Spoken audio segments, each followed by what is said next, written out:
10 violin vibrato exercises. If we haven't met, hi, I'm Megan. I'm a violinist and teacher. I've been playing the violin for over 20 years. I have my bachelor's and master's degrees in violin performance, and I'm Suzuki trained. If you're enjoying my videos, please just take a quick second to make sure you are subscribed to my channel. It's easy, it's free, and it really helps me out. And if you're interested in working with me, you can check the description for a private lesson application, as well as Learn Violin Online, which is my flexible, affordable, effective online learning program. In this video, I'm going to be sharing 10 vibrato exercises that are aimed at helping you troubleshoot different problem areas of violin vibrato. This is not a specific vibrato tutorial, aka I'm not going to be going through what you need to do, what you need to remember for the vibrato movement itself specifically. However, if you are interested in a more in-depth tutorial on the vibrato movement, I will leave one linked in the description. And if you want more vibrato tips, I actually have a whole entire vibrato playlist that I'll link as well. So the first 3 exercises on my list are aimed at helping you get used to the vibrato movement itself. There are 2 types of vibrato, arm vibrato and wrist vibrato, and so I'll be giving you both versions of each of these first 3 exercises. So exercise 1, you don't need your violin. As you can see, I put it down, and this is essentially just practicing the movement on its own. So the wrist vibrato version should look something like this. It's almost as if you're just knocking on a door. And then the arm vibrato version should look something like this. So I'm opening and closing with my elbow, aka I am initiating the movement with my elbow, and then my wrist and my hand are just soft and flexible. This is the very first exercise that I teach my students to get used to the vibrato movement. I also suggest, if you are just starting along your vibrato journey or are not sure if you want to use arm or wrist, try both and then stick with whatever one comes more naturally to you. Exercise number 2, you will need your violin, but this is essentially just doing the same movement, the same exercise, but with your violin. So for this version, your thumb is completely free, meaning that your thumb is moving with the rest of your hand. So I'm taking that exact same knocking movement, that exact same motion we practiced in exercise 1, and just placing the neck of my violin in between my thumb and my index finger as it should be, and doing that exact same motion with the thumb released. It's the same for the arm vibrato version. I'm just going up and down, moving my arm. Maybe I'm being a little bit less soft and flexible with my wrist and fingers just to keep a more solid hand frame. But this is essentially a shifting movement. As you can see, my thumb is moving, my thumb is free. Exercise number 3 is the same exercise, the same movement, just with the thumb in place. So I'm going to keep my thumb planted in one spot and just move my wrist back and forth to create that knocking motion. Remember, it's like you're knocking on a door. And then the same thing with the arm. You're opening and closing the elbow. And again, the thumb is staying in place. Obviously, when the thumb is staying in one spot, the range of motion is going to be smaller. Exercise number 4 is aimed at helping you with the vibrato movement and also the consistency. So ideally, we want our vibrato to maintain the same speed throughout the note, at least at first when we're learning how to do vibrato properly. And this exercise will help you achieve that. I like to call this exercise the pizza exercise, but essentially all you're doing is practicing vibrato in different speeds with your metronome. I'm going to set my metronome on 60 BPM. However, you can start slower if you need to. And the first step of the pizza exercise is pizza. So these are quarter notes. You are going to move your hand or your wrist back and forth 1 time with each click of the metronome, like this. Pizza, pizza, pizza, pizza.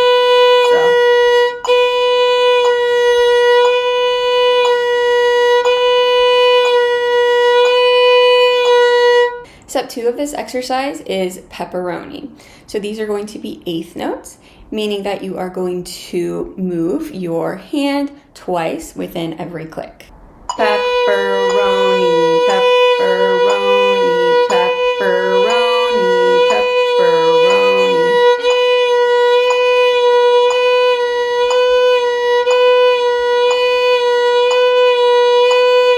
Am I the only one who doesn't like pepperoni?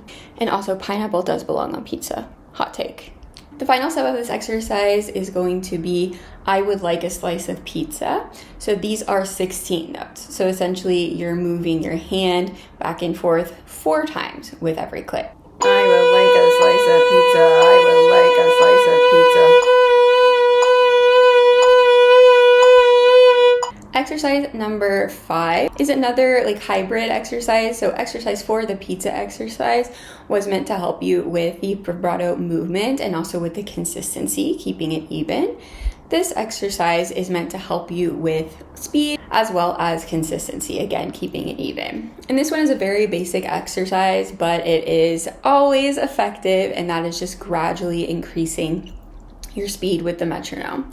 So once you get to 60, you're able to play the 16 notes, or the I would like a slice of pizza portion of the pizza exercise with the metronome comfortably at 60. You want to gradually increase the tempo. I always tell my students, just keep going as high as you can, keep climbing on the metronome, but a good end goal would be 120. The next 3 exercises are aimed at helping you increase the speed of your vibrato. So exercise number 6 is to practice in dotted rhythms. So if you've heard me or other teachers speak about practicing in rhythms or practicing in groupings when it comes to playing faster, this is essentially a version of that. So you can think of this as interval training for musicians. If you're familiar with interval training, athletes go really hard for a short period of time and then they rest. So we're going to go really fast for a very short period of time, which is obviously easier, but will still help us get in the habit of practicing playing faster.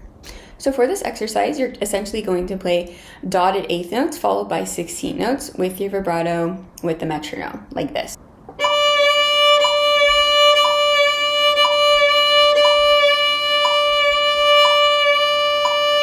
Yes, you're only doing basically one vibrato movement, but you're doing it very quickly. After you feel good at a certain speed, again, that was 60, then you bump up the tempo. So again, you're practicing going hard for a short period of time. Exercise number 7 is similar to this. However, you do not need your metronome. What you're going to do is you're going to start out by just doing 1 vibrato movement as fast as you can. Then you're going to go up to 2, then 3, and then 4, and then so on. And the goal here is to go as fast as you possibly can. Say you get to 6 and then you feel like you have slowed down, you need to stop the exercise and come back to it the next day. Again, we're training our hands or our arms to go really hard for a short period of time. The violin is kind of athletic after all, right? Exercise number 8 is something that I like to call the lightning bolt. So I find this exercise particularly useful if you are wanting to vibrate on shorter note lengths. So for example, it's very common to, be able to vibrate decently on half notes, quarter notes, but sometimes we need to vibrate on eighth notes, sometimes even 16th notes, depending on the piece and the tempo. So if you're having trouble vibrating on those really short note values, because obviously you don't have a lot of time to vibrate, this is the exercise I would recommend. So you're going to think of your vibrato like a lightning bolt. You are going to do one pretty strong vibrato movement at the beginning of the note, and then just allow the movement to kind of ricochet passively after that. So I'm going to go really hard, and then just allow my hand to ricochet and then eventually stop.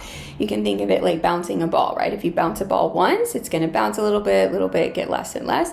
It's the same idea here. And that is essentially the kind of vibrato that you need for very short note lengths. It will also help with the speed because, again, you're going hard, you're going fast for a short period of time.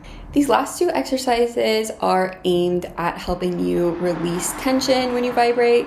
super common for students to tense up unnecessarily, and then obviously that makes the vibrato 10 times harder. So exercise number 9 is essentially just wiggling or moving your thumb. So in regular intervals, maybe it could be like after every measure, or after every 2 measures, after every 4 measures, or if you're playing a scale, maybe after every note, after every other note, you're going to stop and wiggle your thumb.